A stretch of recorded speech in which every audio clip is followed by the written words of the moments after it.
I'm Megan Hamilton, and this is the Embracing Enchantment podcast. And if you're listening on the day of release, it is Friday, June 13th, 2025. How do you feel about that? If you're having some feelings of unease, be careful, because you might suffer from Paraskevidekatriaphobia. All right. What do we need to know?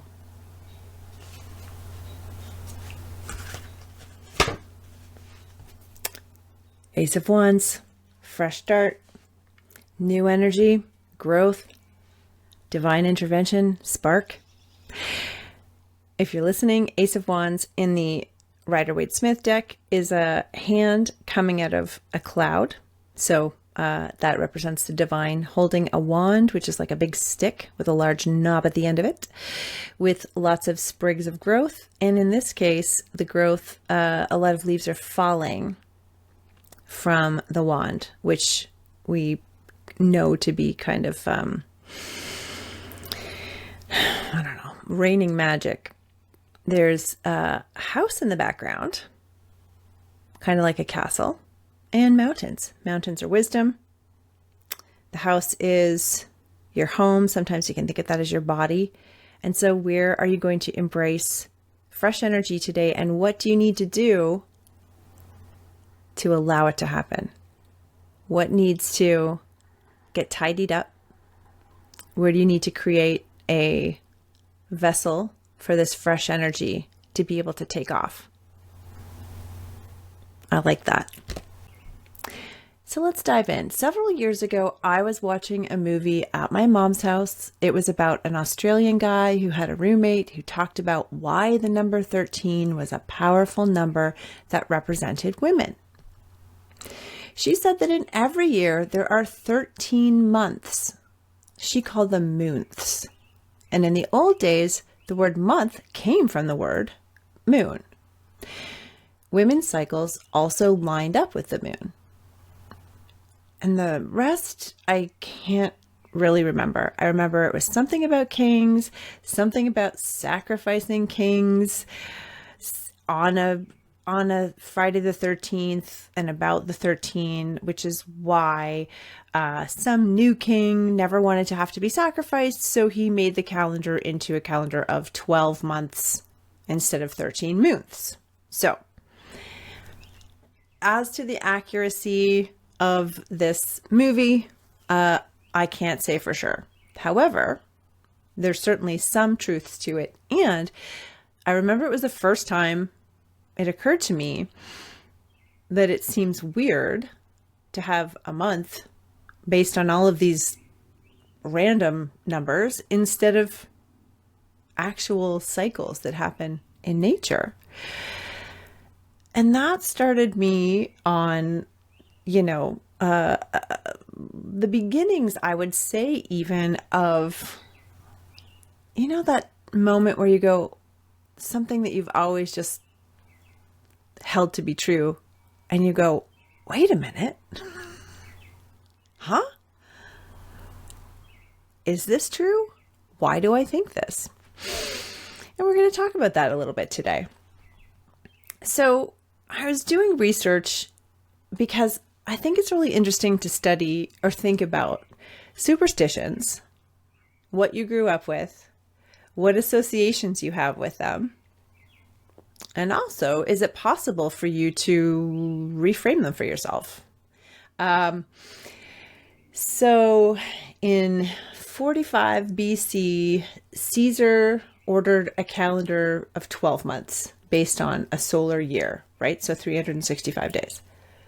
This calendar also had a cycle of 3 years of 365 days, followed by a year of 366 days, right? Because the whole cycle is not perfect in terms of,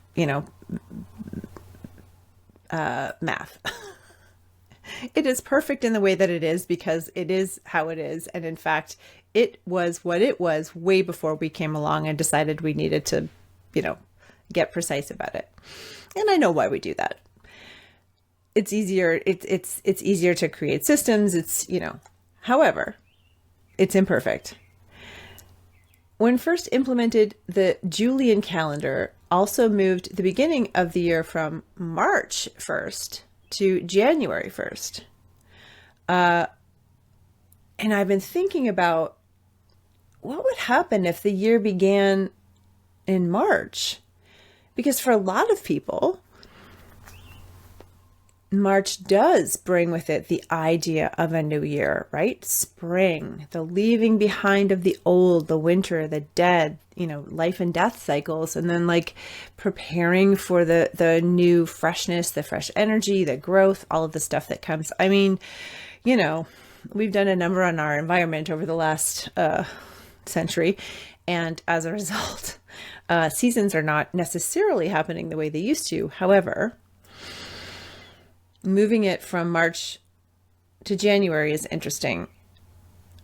And then now I'm wondering about the Ides of March and if there's something about that. Anyway, that's another rabbit hole I'll go down another day, and possibly not for this podcast, just for my own ADHD rabbit hole excitement. So, the number 13 is considered an unlucky number.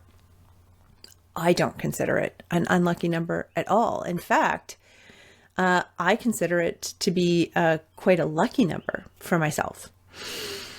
And all you need to do is Google Taylor Swift and 13 to get a comprehensive breakdown of all of the ways she has created significance around that number, right? And of course, she's born on December 13th. Feel however you want about Taylor Swift. She is a huge cultural, I don't want to say monolith, but I mean, over the last few years, it's become bananas. And so thinking about how much she has incorporated the number 13 into things is quite fascinating.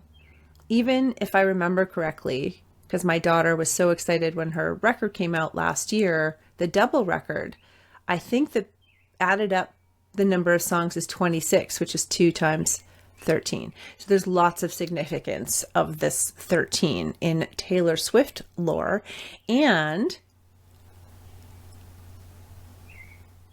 almost as a reclamation of feeling some kind of nervousness around 13. And let's talk a little bit more about other ways that we've seen nervousness or superstition around the number 13.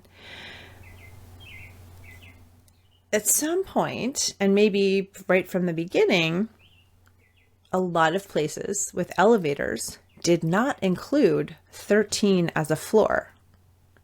It would just go from 12 to 14. I have a very specific memory of this when I was little, saying to my parents, like, oh, there's no floor 13, and learning that that was a superstition, and understanding that this superstition was so widespread that like giant buildings didn't want to have a floor 13.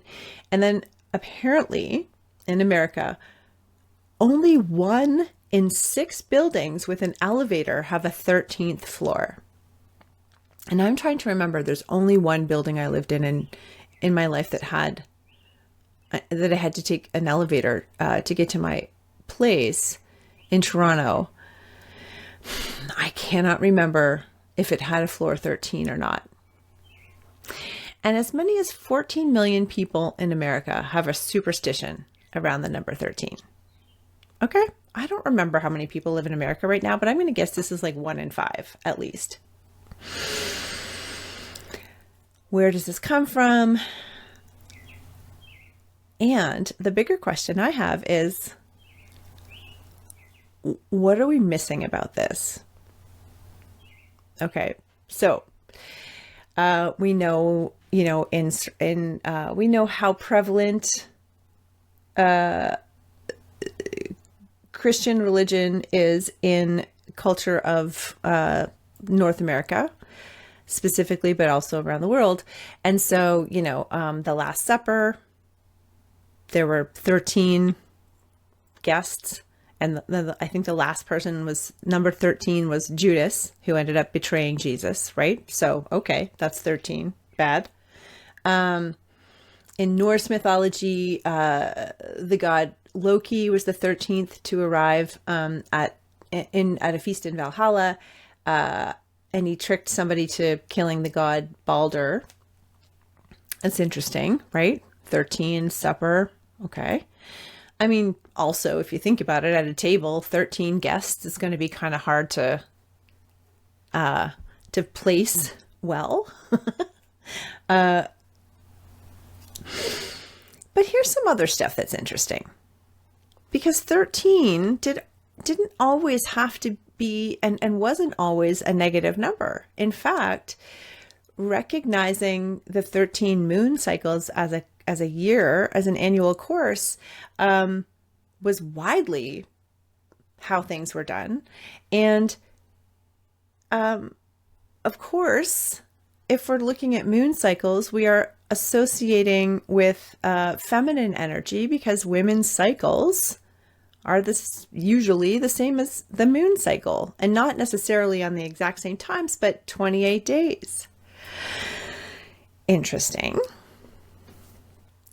In indigenous culture, and this was something I learned recently and was just like floored by, they often associate calendars with turtles because a lot of turtles have 13 segments of their shell, so the 13 moon cycles of a year, but then also have 28 subsections going around. Not all turtles. I looked this up. However, isn't that interesting? 28 days of a 13 cycle. That doesn't seem evil or worrisome. And then this article in Vice shows up in my research. And I'm not going to lie, I kind of knew this anyways, but here we go. The article, if you want to look it up, is called How the Patriarchy Stole Friday the 13th from Women and Made It Evil. I mean, that's pretty on the nose. But Friday the 13th specifically used to be considered the day of the goddess. Interesting. It was considered a day to worship the divine feminine that lives in all of us and to honor the cycles of creation and death and rebirth. Interesting, because we go back to what I mentioned earlier with Caesar changing the calendar to have the start of the year go from March to January 1st, where if you think about it, March would be a natural beginning to a new year. And as I said before, a lot of people still sort of regard that as their new year. If you're working with nature, if you're working with natural cycles, not just everything made up. We know that 13 is the average number of a woman's cycle in a year, corresponding with the number of cycles of the moon, which we also associate with feminine energy. I said that before. And then remember that word I mentioned at the beginning, Paraskevidekatriaphobia. That is, you probably guessed it, a fear of Friday the 13th. And the word paraskevi generally means preparation or readiness, and it's associated with the Greek word for Friday. Okay. And it's also used as a woman's name in Greece. Interesting. So where is all of this association with feminine energy creating enough of some kind of worry that we got to switch around everything that naturally feels cyclical and corresponding and working with the natural rhythms that we exist within, and instead we got to mess with it And why? One of the things that I've been doing a lot of lately, and really have been for a while, is deconstructing. But what I mean by that is all of these things that we hold to be true. Asking instead, is it true? And so that could mean stuff like, I took a course with Jessica Dorr on Deconstructing the Tarot. And if you don't know Jessica Dorr's work, Tarot for Change is her book. It is a masterpiece. She is a seminal figure for me in terms of how I read tarot, the way I look at tarot specifically. But one of her questions in this Deconstructing the Tarot is, okay, tarot is made of archetypes. Is it? And then beyond that, are archetypes helpful?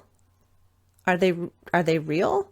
Or are they just further ways of like lumping a bunch of people into one particular category so that we as humans can make easier sense of it because our brains like to categorize?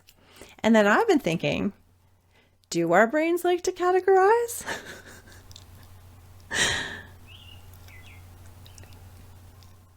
Or do our brains like to categorize because somewhere along the lines, some people got scared of the way that we coexisted with the natural world and wanted to change that, possibly out of fear of disempowering certain groups of people that maybe weren't aligning in the way that they want them to.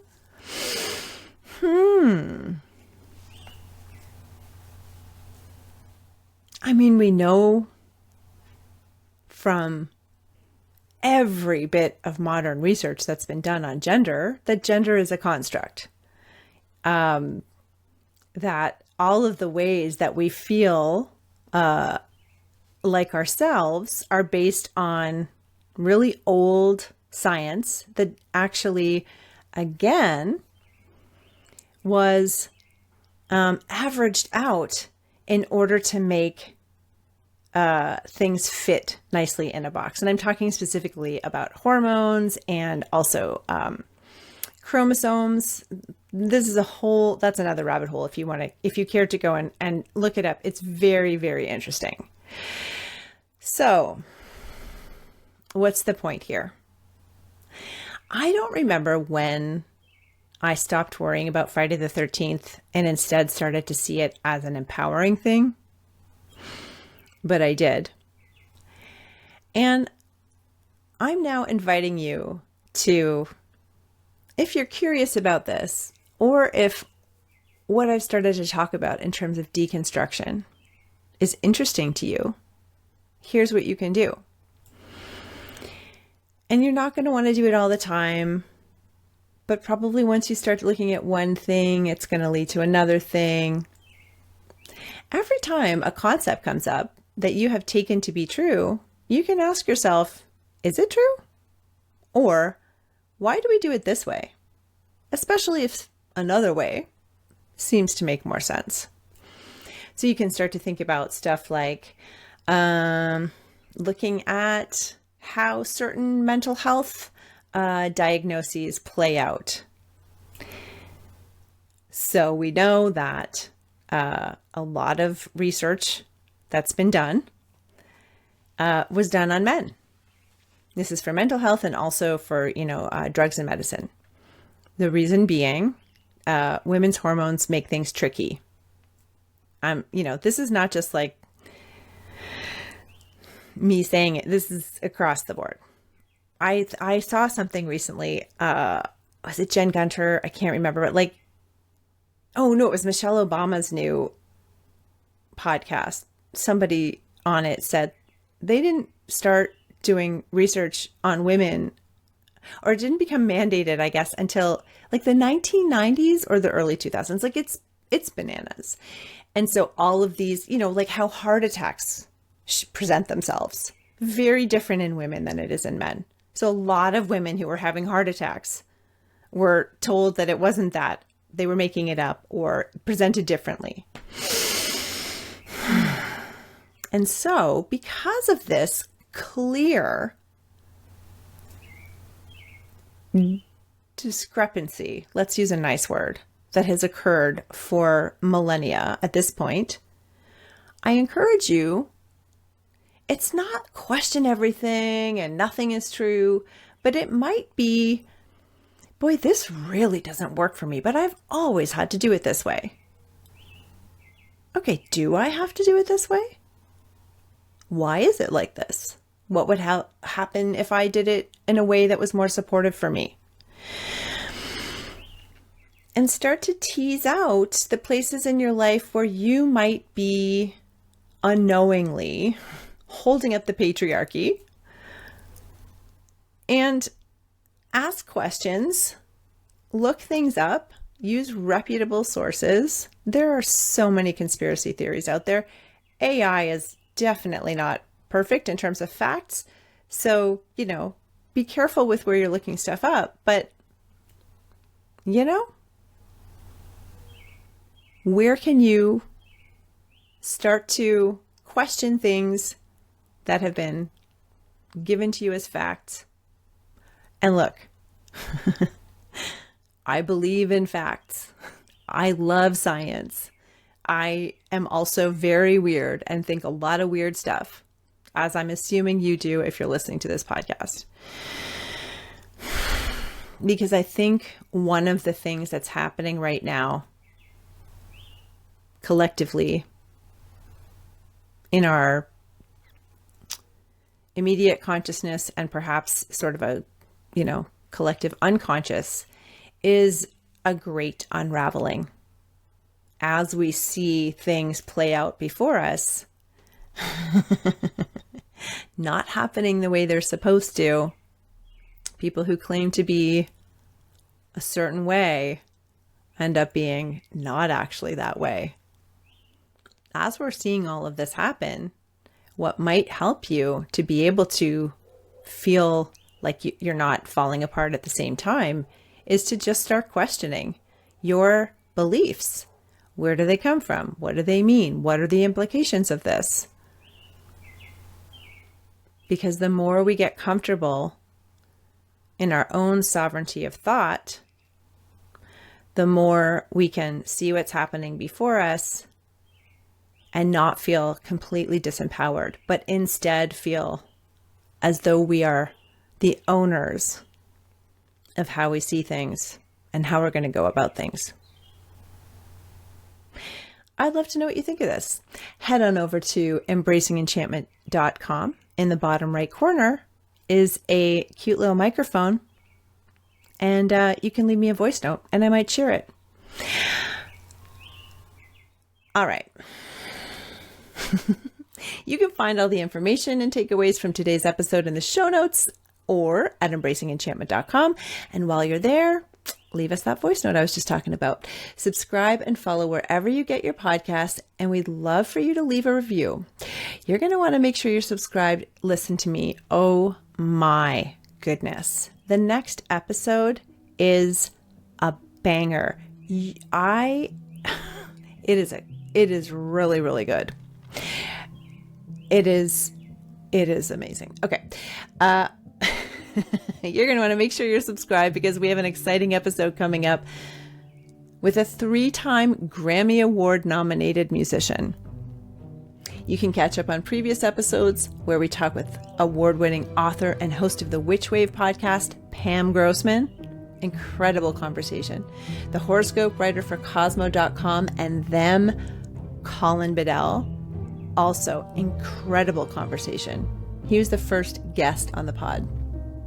The question of whether magic is real, and so much more. Until then, I hope you have a very lucky day. And here's to building an enchanted life.